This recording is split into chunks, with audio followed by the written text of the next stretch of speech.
Welcome, partner, back to the west of Loathing, as we join our intrepid hero on an awestruck adventure to check out the circus. You walk into the circus, actually I guess it's more of a carnival, but let's not split hairs, and nonchalantly as possible, there are a bunch of clowns around, working at booths and so on, more clowns than customers, of which there don't seem to be more than a dozen or so, which is good! And that it means that the clowns can't disappear you as easily as they figured out what you know. But on the other hand, if things go wrong here, innocent bystanders might get caught in the crossfire. Got it.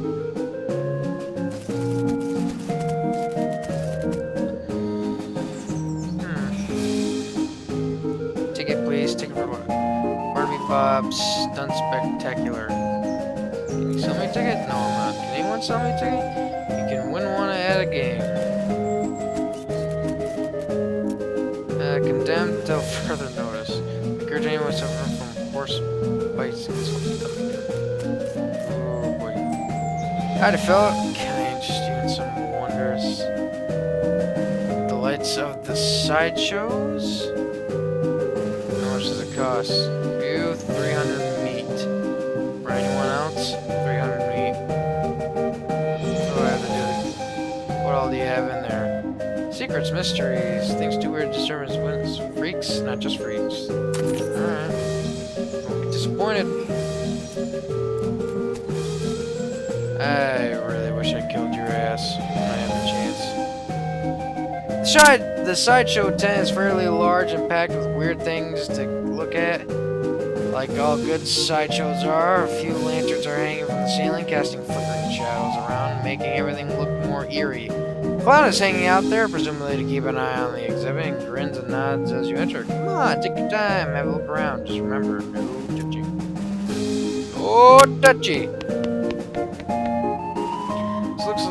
This looks like to be one of those weird bend mirrors that make you look crazy, as if there's enough crazy looking stuff around here already. Look at yourself. Your reflection in the mirror is a short, squash-looking fold-up like an accordion. You spend the moment moving back and forth in front of the mirror, seeing how the image changes. It's kind of amusing.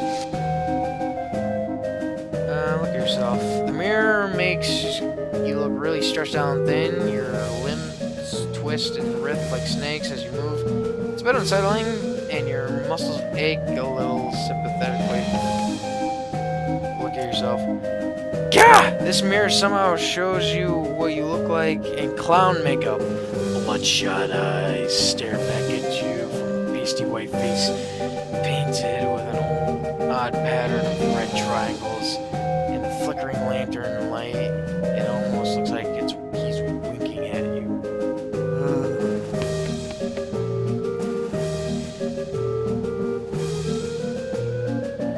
You look at the mirror again, and the clown you is still staring. Very slowly, his mouth opens to a wide grin, revealing multiple rows of yellow, pointed, shark-like teeth. Not wanting to keep looking, but unwilling to turn your back on it, slowly sides away until it's no longer visible. It's empty. Not only is the clown you gone, you don't show a reflection at all.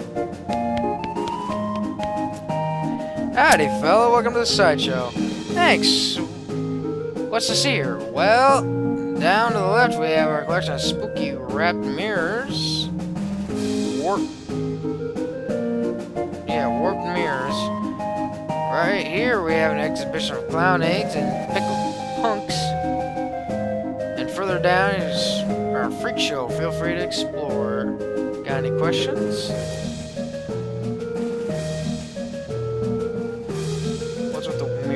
Aren't they a riot? It's what they call an optical illusion. As I understand, it has to do with the way the light reflects off of them. I'm 100% sure that I saw that can be explained by a reflection of light. Hey, no telling what you might see if you look too long. The shelves are displaying a large collection of strangely painted eggs. Closer look. see several shelves full of white eggs, each one painted with a unique pattern and colorful shape. A small placard pinned to one of the shelves says, "Clown eggs." In the circus community, it's traditional for each clown to paint their chosen makeup pattern onto an eggshell. These clown eggs are archived for future references to ensure that no one chooses a pattern that has already been used. It is considered extremely taboo to wear another clown's face. There must be eggs for clowns that work in this circuit. You recognize a few of them, like the clowns here in the Sideshow tent and the ticket seller clown up front. Let's put a little closer. Hey, step back please, no touching, sorry.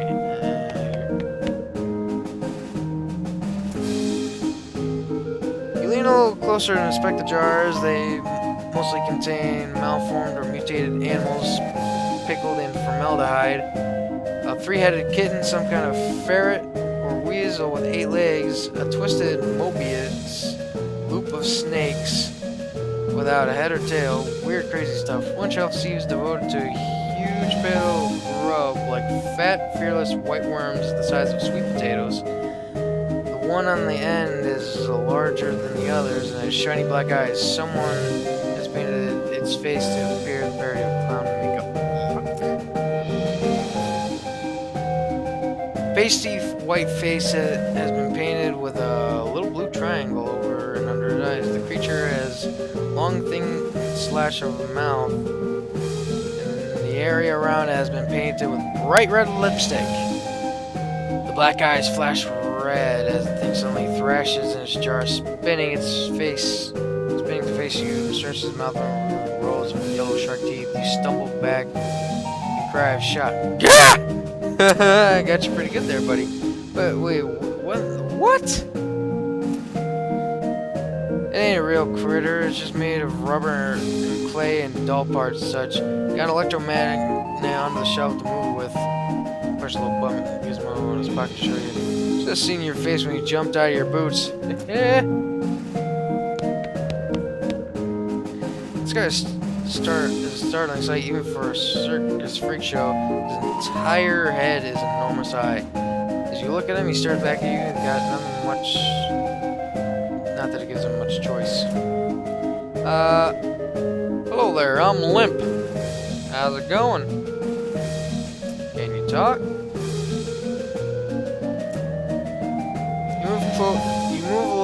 You move a little to the side and lean over the rope to get a closer look at the eye. He basically just wants what he seems to be at first glance. The guy with the giant apple for head. You notice 2 things though. First, he has an odd lump at the, well, you'd call it the base of the skull if he had one. Sort of a crumpled fleshy mass the size of the fist. With a squint and some imagination, it almost looks like the crushed and shriveled vestigial remains of a human head. The second thing you notice that his ankles are locked to the legs of the stool, and the legs of the stool are bolted to the floor. Do you blink? Or wink, I guess? Guess not. So, this circus gig, how do you like it? His hands slowly curl into a fist as his knuckles turn white with tension. I see, understand, I mean. Okay, well, see you around. This man is neatly dressed, though his suit is a bit threadbare and out of fashion. He's smoking a pipe and leafing through a magazine. Stop to look at him and nod amicably. Hello there, welcome to the Sideshow. My name is Douglas. Hi, I'm Limp. Delighted to meet ya.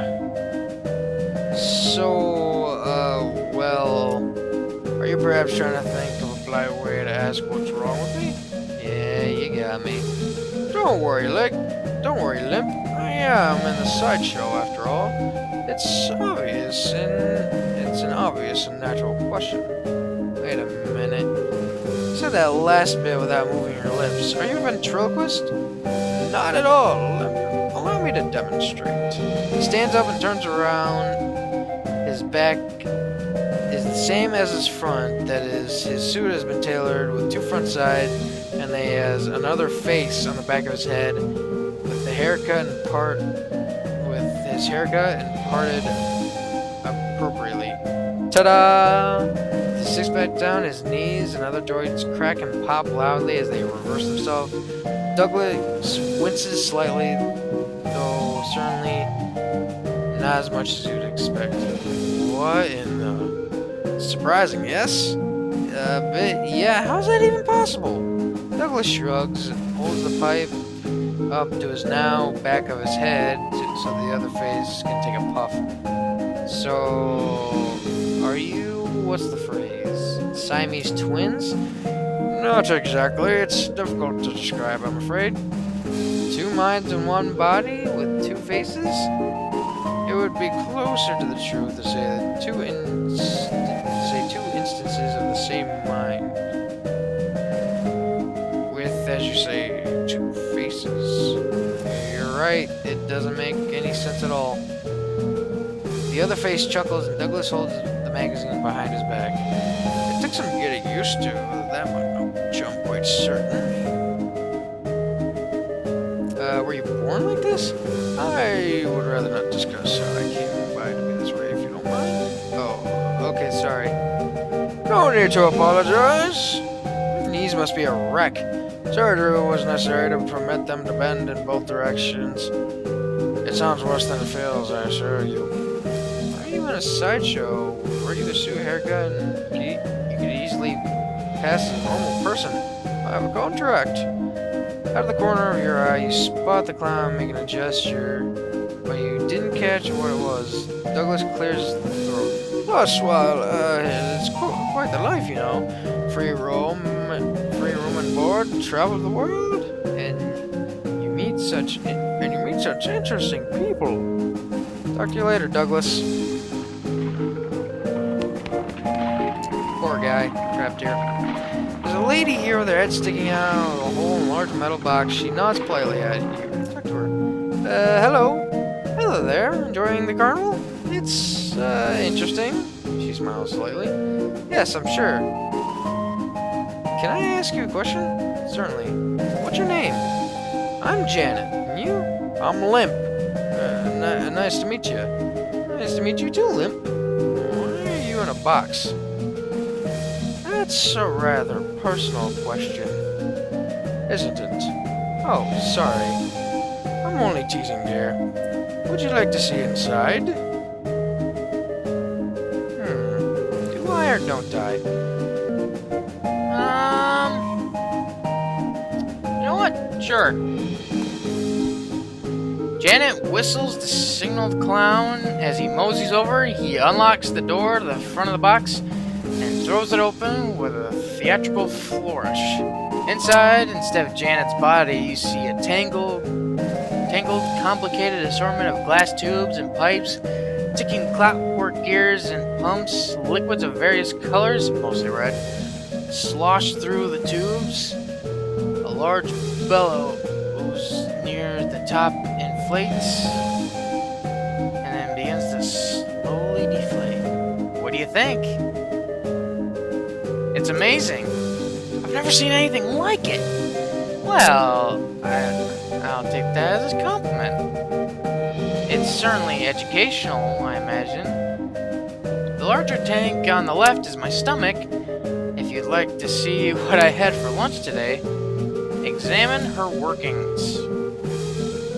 You watch the various liquids slosh around in her tanks and pipes for a minute. Weird, gross, but it is indeed educational. You got a perk. Anatomical learning.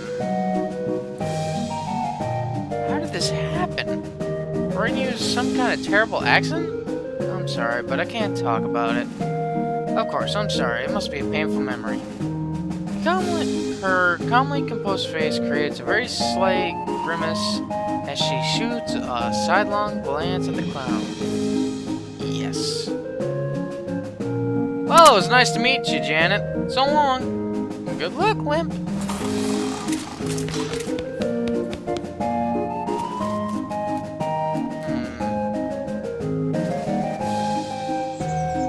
Red Hots, calls the clown behind the food stand. Red Hots, footlongs, 2 kinds of mustard. There's a small sign that says lost and found. Hi, sir, you're interested in a foot-long sausage? I'd like to see the lost and found. Sure thing, what'd you lose? Nothing. What, you just figured to see if I had anything you like? Look, there's no such thing as an honest thief. You gotta pick one or the other. Sorry. Full drink. How much are they? Ugh. Yeah, no thanks.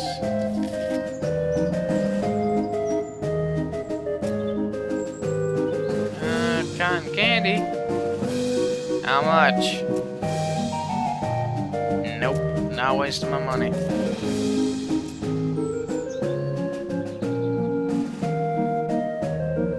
How much? Nah, I don't want to waste my meat.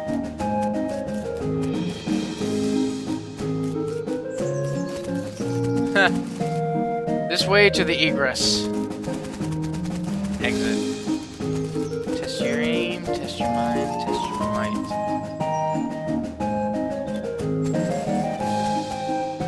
There's a kid here searching around with a sad look on his face. Talk to him. You okay, kid? Did you lose your parents? I lost my lucky bottle cap. Have you seen it? You haven't seen it, have you, sir? No, but I keep my eye on it. What does it look like? It's shiny steel and it's on a little chain. Okay, I'll keep an eye out for it. Alright. Howdy, fella. Would you... literally 3 different games. One for aim, one for magic, and one for muscle. What's the game? Hold on. Well, howdy there, fella. Looks like you've got a good arm on you. Here's a game that's right up your alley. What's the game? Simple as can be. Just take this mallet here and hit the lever under the bell and ring the bell. You win. What's the prize?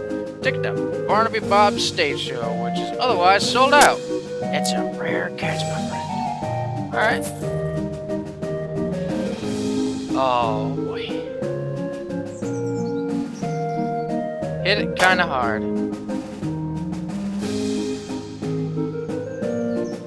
Pick it up. The surprisingly heavy mallet, haul it over, slam it down. The striker goes and gets about halfway to the bell. Crap. I'm gonna need about... let's try this one. Okay. Let's give her a shot. I need 30 for about each, don't I? I need 30 for about each. So I'm not gonna be getting to the main stage anytime soon.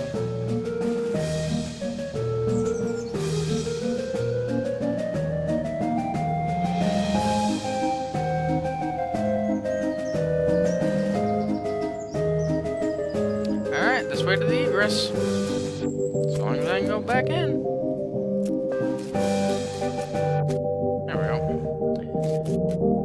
Well, I guess that does it for this episode of the West of Loathing.